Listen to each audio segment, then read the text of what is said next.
is what we were talking before. Like you were just having a conversation with me about your expertise, right? And you were just like going deeper and deeper and deeper and deeper, and like you knew where to go, you know? So it didn't feel like, oh, I'm recording a video for YouTube. Like you were just having a conversation with me about my problems, and then you were giving me your expertise, you know?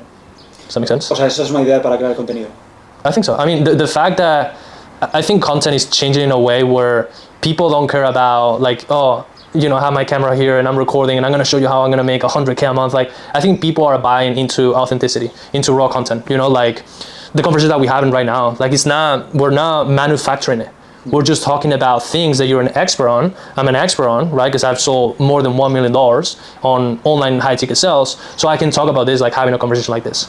I think that's the type of content that people are buying more into right now. If you look at people like Daniel Dallin, if you look at people like I don't know, man, like, or Mosi now is sharing more of that content. Like he's recording videos about his day-to-day on acquisition.com at the office. So I think that's where content is going to go in the next month or years. Claro, es que mi problema es que no sé conectar con la cámara.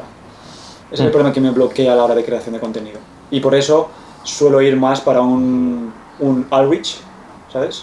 No por una marca personal. The key component to talking to the camera is actually you're talking to yourself. Talking to yourself with your language, and then just talking to that, and talking to the problems, and talking to solutions that you can bring to that person.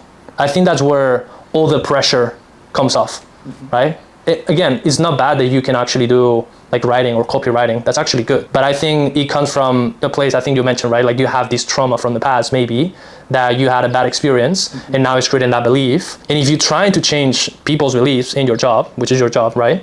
And you're trying to help them with that, what a better way for you to do it like that with yourself, overcoming that fear. Because I think the reason why you haven't been able to actually put yourself in front of the camera is because you tried, but you haven't actually tried enough. You maybe tried like 3, 4, 5 times. You saw like, oh, I'm bad at recording this, and then you stop. But like volume negates luck, right? You were not good the first time that you actually work with your first client, right? But you learn from that.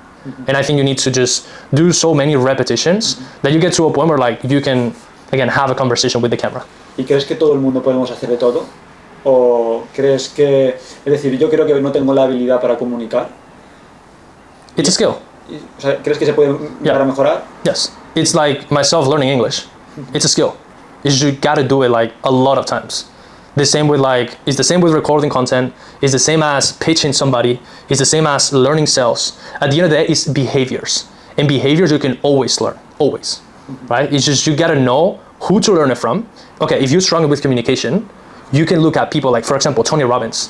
What are the behaviors that he's doing so that you feel like he's communicating well? Well, maybe he's using his hands, or maybe he's just talking very slowly. So those are behaviors that you can learn. Hence, you're going to be able to communicate better. So there's always like a way to learn that. The same with languages, the same with recording content, the same with sales, it's everything.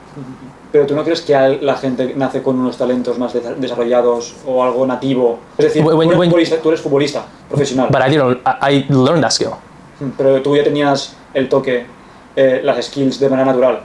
I mean, when I was born, I didn't have that. When I was born, I didn't know how to speak English. Ya, entonces, ¿cuál es la diferencia, por ejemplo, entre Cristiano y Messi?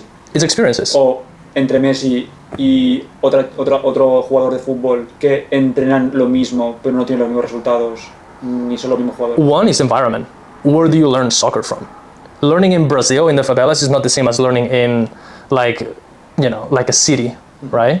New York. Like, you're not going to have the same environment, hence you're not going to have the same information or the same experiences. If you learn soccer or football in the favelas, you're going to learn a different type of football. That's different experiences, and that's shaping your skills, and that's shaping your, that's how I can dribble like Neymar. If you learn in the city, maybe you're more like, you're exposed to a different environment, you're exposed to different information that creates a different skill. So nobody's born with like, oh, I'm a good salesman. It's something that maybe you go to school and there's a situation where you get embarrassed, and now that experience, you repeated yourself like a million times in your brain, and that creates the belief of like, I'm shy or I'm an introvert. But it's not really that. It's just that you had an experience that is shaping this. And then that introversion can translate into, oh, I'm not good at sales. But it's not that. It's not that you're not good at sales. It's that you had this experience. And if you can track that down and you have this identity, you can change your identity. And then you can learn sales. It's the same with content. Again, you probably had that experience. You're not bad at recording content. It's because you had an experience that it created that belief that you repeat in your mind like 100 times or 100 million times. Hence, you cannot record this, ¿Y cómo se cambia la identidad? Repetition. Sí. So the first thing is you need to bring awareness, right? You need to be aware of, okay, this happened. This is the reason why I'm like this. And then you probably hear it, right? Like if you tell yourself a lie a million times, you're actually going to believe that it's true. So that's why affirmations is such a great thing.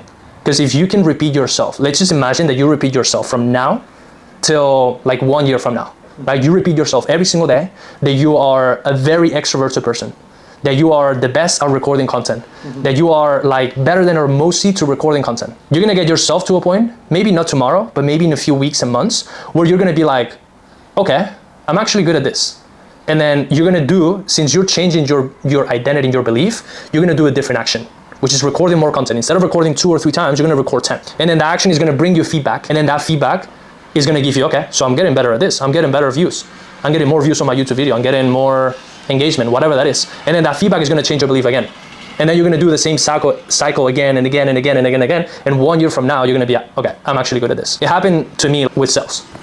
I was introverted before, and I had to go through the exercise of like, okay, I'm not introverted. First of all, you could use that as an advantage, but like I needed to change my belief of like, I'm the best person at high ticket sales in this industry right now. And I was repeating that myself twice every single day for 6 months. And then I changed my identity, and then I changed the actions, I changed the results, I got feedback, and then that's how I got better and better and better. That's how you can change your beliefs and your identity. The first step is awareness, is being aware of that. But a lot of people are not aware because they maybe don't invest in themselves.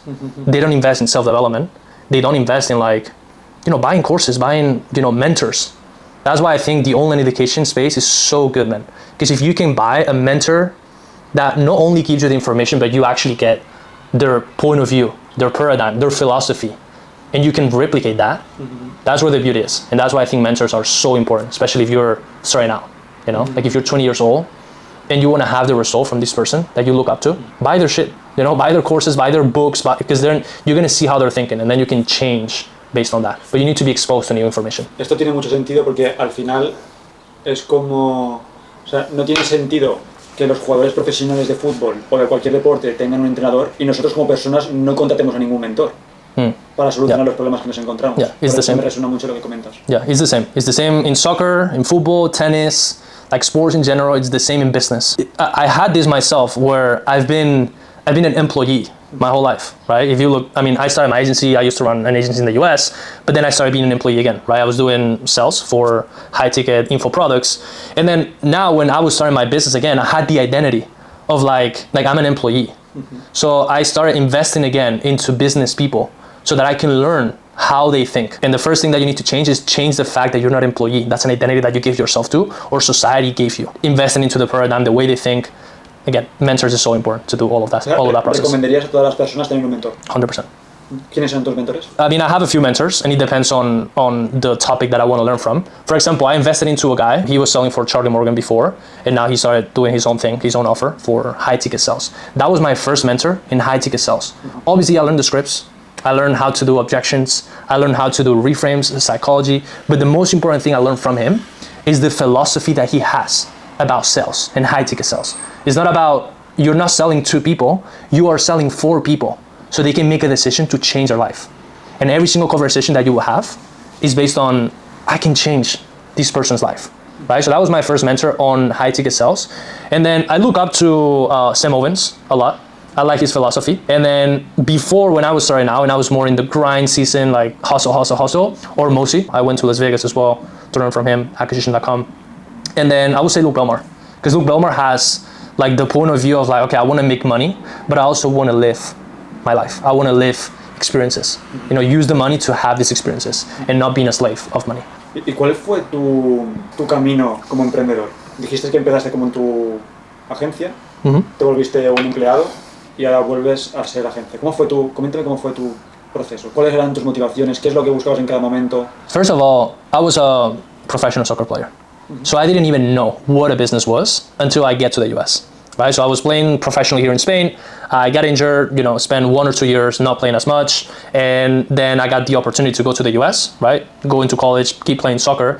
And that's when I started hearing, oh, you can run a business. I started watching, YouTube videos about people that were running marketing agencies, consulting businesses. And that's when I started my first business in the US. And, the first agency, I think the first client that we had was from an outreach that I did to this company, like it was like a smoothie place in Connecticut, and we got a $500 a month contract, right? So it was not a lot, but it was the first time that I was like, okay, I can do this. And I was doing social media for them. I was creating the content, I was just editing the content and posting the content for them. So that was my first business. And then I realized that, you know, I was not good at what I was doing. I got demotivated, to be honest. And I started going again to the college, you know, I'm gonna do finance, because I was studying finance, and I was like, okay, I'm gonna get a job. And I was getting comfortable with like the fact that, oh, I can make 5 to 6K a month and I'll be happy with that.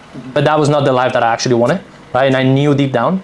And then I started creating, again, another agency that was doing content for consultants, coaches. And then I got 3 clients, and that's when I got the opportunity to be a closer. Because I bought a program that taught me how to get clients. I got those clients, and the owner of the offer of the product that I bought, right, that course, that program, offered me the closer position because he saw that I closed 3 deals from 5 conversations. So that was like a very high close rate. And then he asked me, do you want to be a closer? And I saw the type of money that a lot of people did with closing, like 20, 30, 40, 50K a month. And that was that, like, okay, I want money. And that was my motivation to be a closer. But then I got to the money, and then I was like, okay, that's not what I want.